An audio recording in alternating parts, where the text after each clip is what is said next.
What if the coffee table you just bumped your knee on, the one that feels undeniably solid and real, is actually made out of the exact same raw material as your daydreams? I mean, it sounds completely absurd on the surface, right? Yeah, totally. Because we're so conditioned to separate the physical world, like heavy, blunt objects, from the immaterial world of, thoughts and imagination. Right, but that separation might just be, well, it might just be a trick of the light.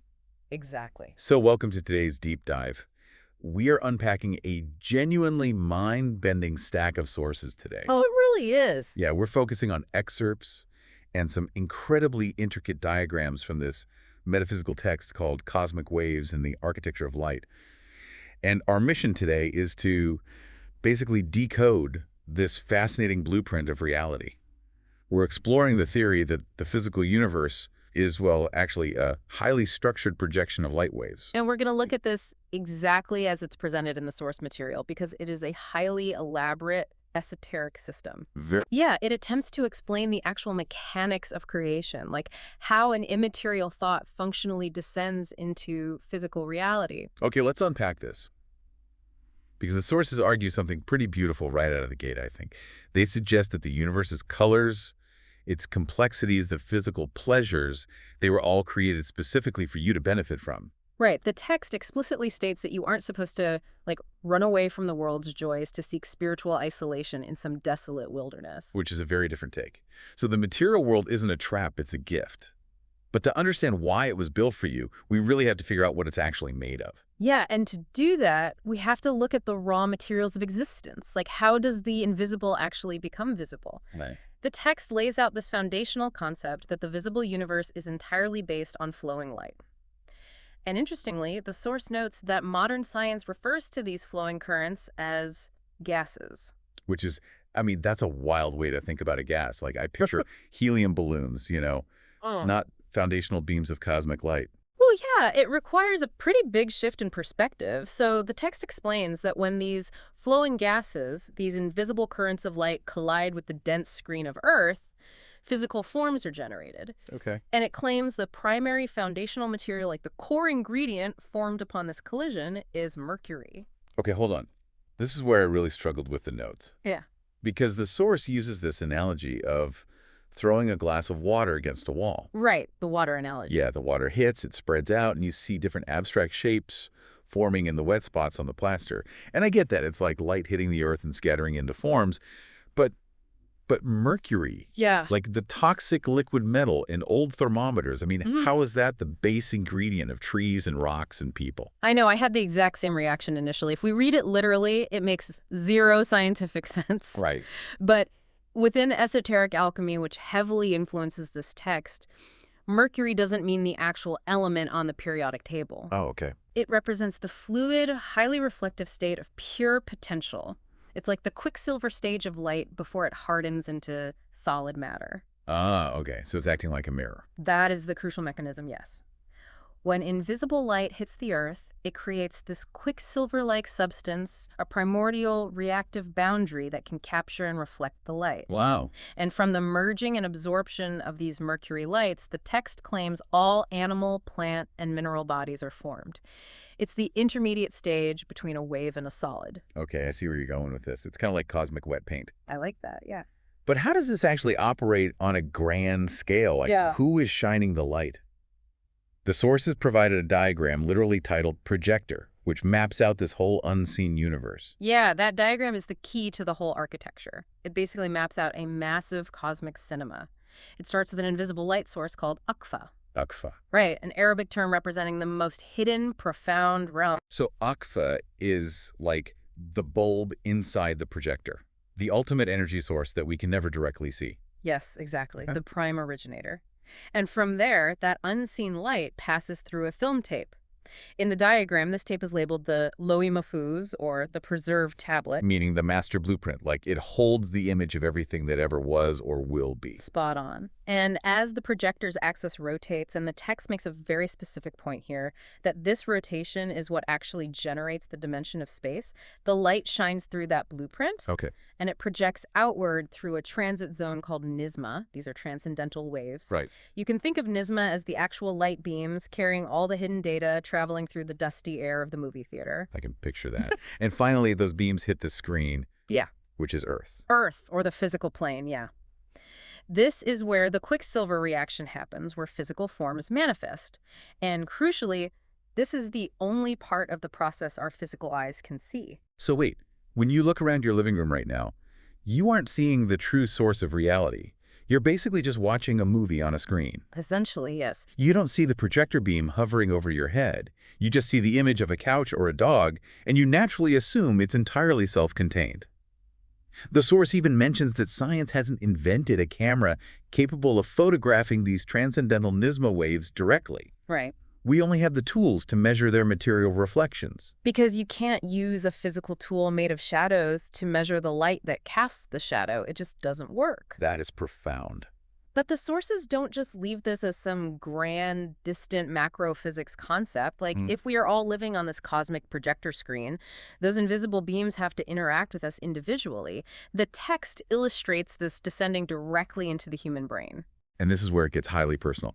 There's a second diagram called Nisma ke Tazarat, which translates to the impressions of Nisma, and it breaks down this incredibly specific 5-stage process of how a cosmic wave drops near consciousness to create your perception of reality. It is a phenomenal breakdown of psychology meeting esoteric physics. Really is. So stage 1 is called wama, which translates to illusion or a vague hint. The text describes this as a slight, barely there pressure on the brain. Your conscious mind cannot even grasp what it is yet. Oh, like when you walk into a room and completely forget why you went in there? Exactly. There's just a vague ping in your brain, an awareness that something is there, but there's no shape to it. That's a really great equivalent. So then stage 2 is khayal, or thought. The pressure from the cosmic wave deepens. It causes a slight vibration in the senses. A faint, hazy outline of the wave's image begins to form in the mind. You still don't have the full picture, but you know the general category of the information. Okay, that feels like the tip of the tongue phenomenon.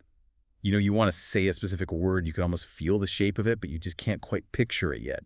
Your mind is vibrating with the khayal, the thought, but it isn't sharp. Right. Then the wave descends deeper into stage 3, which is tasawwur. That means imagination or conceptualization. Now the features become clear. The mind actively focuses on the outline, filling in the boundaries. You conceptually know exactly what the object or thought is. But it still doesn't feel entirely real, which brings us to stage 4. Hesas, meaning feeling. The depth of focus from stage 3 creates a true sensory feeling within the mind. The data finally has weight. If you think of a lemon, this is the stage where your mouth actually starts to water. And then the final stage, stage 5. Manifestation. The text states that at this final stage, color is added to the feeling. The object is brought into physical existence before our physical eyes. The invisible wave has completely hardened into reality. Okay, here's where it gets really interesting to me. Because as I was reading this 5-stage process, my mind immediately went to the excruciating experience of loading a digital image on a 1990s dial-up internet connection. Oh my gosh, yes. It maps perfectly to this ancient esoteric text. Walk us through that mapping. How does the dial-up modem explain the cosmic wave? Okay, think about sitting at a bulky desktop computer in like 1998. Stage 1, WAMA. Your modem receives an invisible data packet. You can't see anything on the screen yet. The computer fan whirls. Right. There's a vague pressure on the bandwidth. That's the invisible ping. The initial hint of data. Exactly. Then stage 2, khayal. A blurry, heavily pixelated block appears on your monitor. It's a vibration of data. You know it's a picture, but you have no clue what it's a picture of. Just a fuzzy gray square. It's a hazy outline. Yeah. Then we had stage 3, tasawwur. The image sharpens just enough. The outline becomes clear. You say, oh, it's a picture of a dog. Your mind is actively focusing on clear features, even if the image isn't fully loaded yet. Then, stage 4, ACEs. The data downloads fully, giving the image high resolution and depth. You have a sensory reaction to looking at a specific textured dog. Yeah. And finally, manifestation. The color data renders completely. The vibrant, fully realized image is sitting right there on your screen. The invisible wave of data from a server 1,000 miles away has become a visible, colorful reality right in front of you. That is a brilliant modern translation of the concept. The text argues that every single physical object you encounter and every single thought you process follows this exact buffering sequence from the cosmic projector. But okay, I have a massive problem with this. What is it? If my brain is just buffering reality all day, translating invisible waves into coffee tables and dogs, Yeah. why doesn't the picture dissolve into static the second I stop looking at it? Yeah. Like, why doesn't the universe collapse if I blink? How does the macro universe hold its shape? A vital question, and the sources don't ignore it at all. They address this through a concept called the graph. A graph. Yeah. They explain that the universe isn't just a random snowstorm of descending beams. It is woven together using these waves like the warp and weft of a fabric. You have length and width intersecting to form a highly structured, self-sustaining grid. So it's not just a single beam hitting my brain, it's an interlocking mesh. Yes. And the type of wave determines the type of reality it weaves. The text differentiates between two fundamental types. First, there is the single one-directional wave referred to as Nisma mufrad. Okay. According to the metaphysical framework, this single wave creates the invisible world. It's the foundational material of jinn and angels. It has a form, but it lacks the secondary dimension required for physical density. So it's just the warp thread on a loom. If you only have threads going up and down, you don't have a fabric, you just have loose string. Exactly. But when that wave becomes compound, or double what the text calls Nisma murakab, it crosses over itself horizontally. Oh, I see. This intersecting movement forms intricate patterns, tying knots on the cosmic graph paper. This double-wave intersection traps light, creates density, and forms human beings and the entire physical world. The source uses a really elegant analogy here. Imagine a beautiful, incredibly detailed lion woven into a thick Persian carpet. Yeah, the carpet analogy. When you look at the carpet, you see the lion, but you can't pluck the lion out of the rug. The lion is the threads. It has no independent existence outside of those colored knots. The universe is woven exactly like this. Like you sitting in your car or making dinner right now, you are the lion. Right. You are a complex pattern woven from intersecting cosmic threads of light. What really stands out to me here is the mathematical precision the text implies.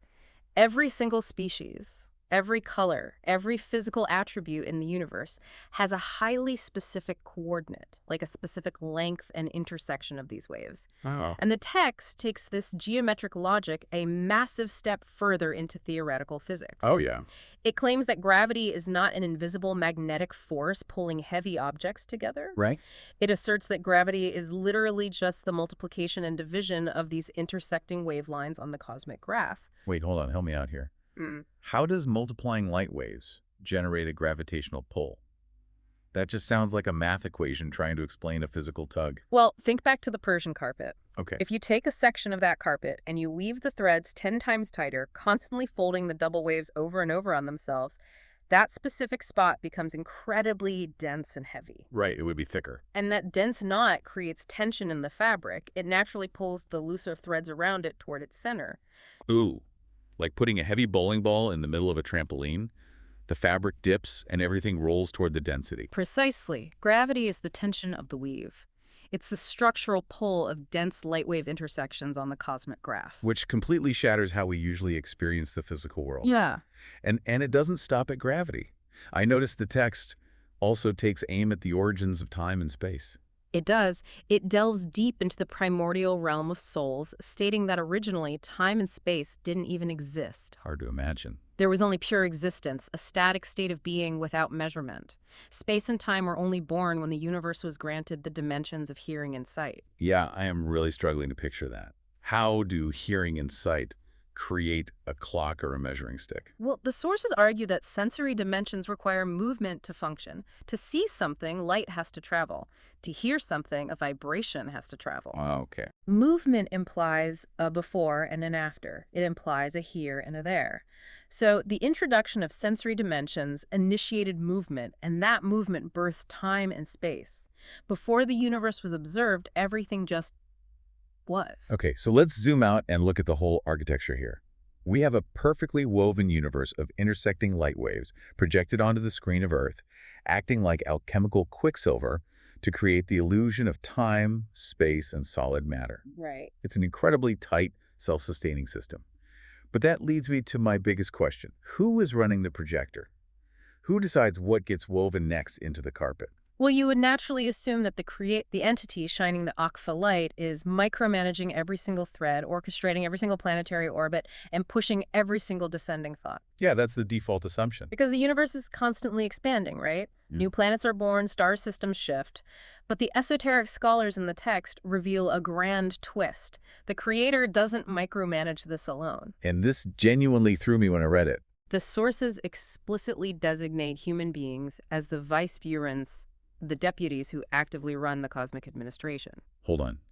If humans are the middle management of the universe, drafting the blueprints for reality, why is our own planet currently such a chaotic mess?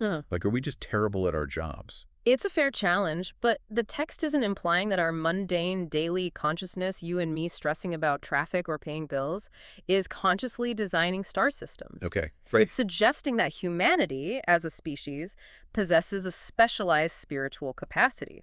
According to the text, when the creator desires a new creation, that intent is communicated to human deputies operating at a much higher echelon of esoteric awareness. They're functioning more like cosmic architects in a highly altered state. Exactly.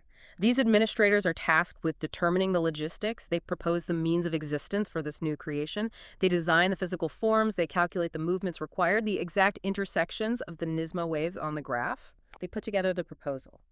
And once it is approved by the prime source, an entire bureaucracy of unseen cosmic forces, the jinn and angels we mentioned earlier, actually execute the creation.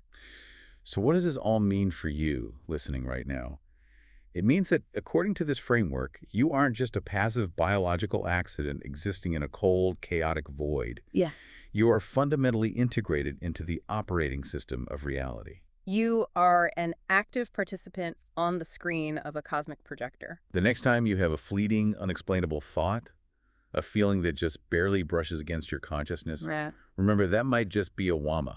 It might be a cosmic wave pinging your brain's receiver, trying to load a new piece of reality into your awareness. Right. You are part of a meticulously woven carpet of double ways, and the text insists the colors of this projection were made for you to experience, not to hide from. And if we take everything we've discussed and follow it to its ultimate conclusion, it raises a rather staggering implication about the world we are living in right now. What's the implication? Well, we've established that the cosmic administration relies on the human capacity to propose the shapes and forms for entirely new planetary creations. Right. And we've also established the 5 stages of reality, specifically that physical manifestation requires tasawwur, which is conceptualization, and essas, which is deep sensory feeling in order to gain color and become physically real. Meaning, deep imagination combined with intense feeling literally creates mass. So, if our thoughts are functionally loading via cosmic waves and warping the cosmic graph, what happens when millions or even billions of human brains focus on the exact same event at the exact same time? Oh, wow. Like the World Cup final or a massive global news event. If billions of people are simultaneously engaged in deep tasawwur and essas, conceptualizing the same image and feeling the same intense emotional weight, are we actively warping the cosmic graph in real time? That is, wow. Are the collective daydreams, the science fiction, and the massive cultural fixations of humanity right now acting as a rough draft? That is a wild thought to leave on. That by simply focusing our attention collectively, we might literally be drafting the blueprint for the universe's next physical expansion. Exactly. The things we fixate on today might be the physical reality woven into the cosmic carpet tomorrow. Keep projecting, keep imagining, and we'll catch you on the next deep dive.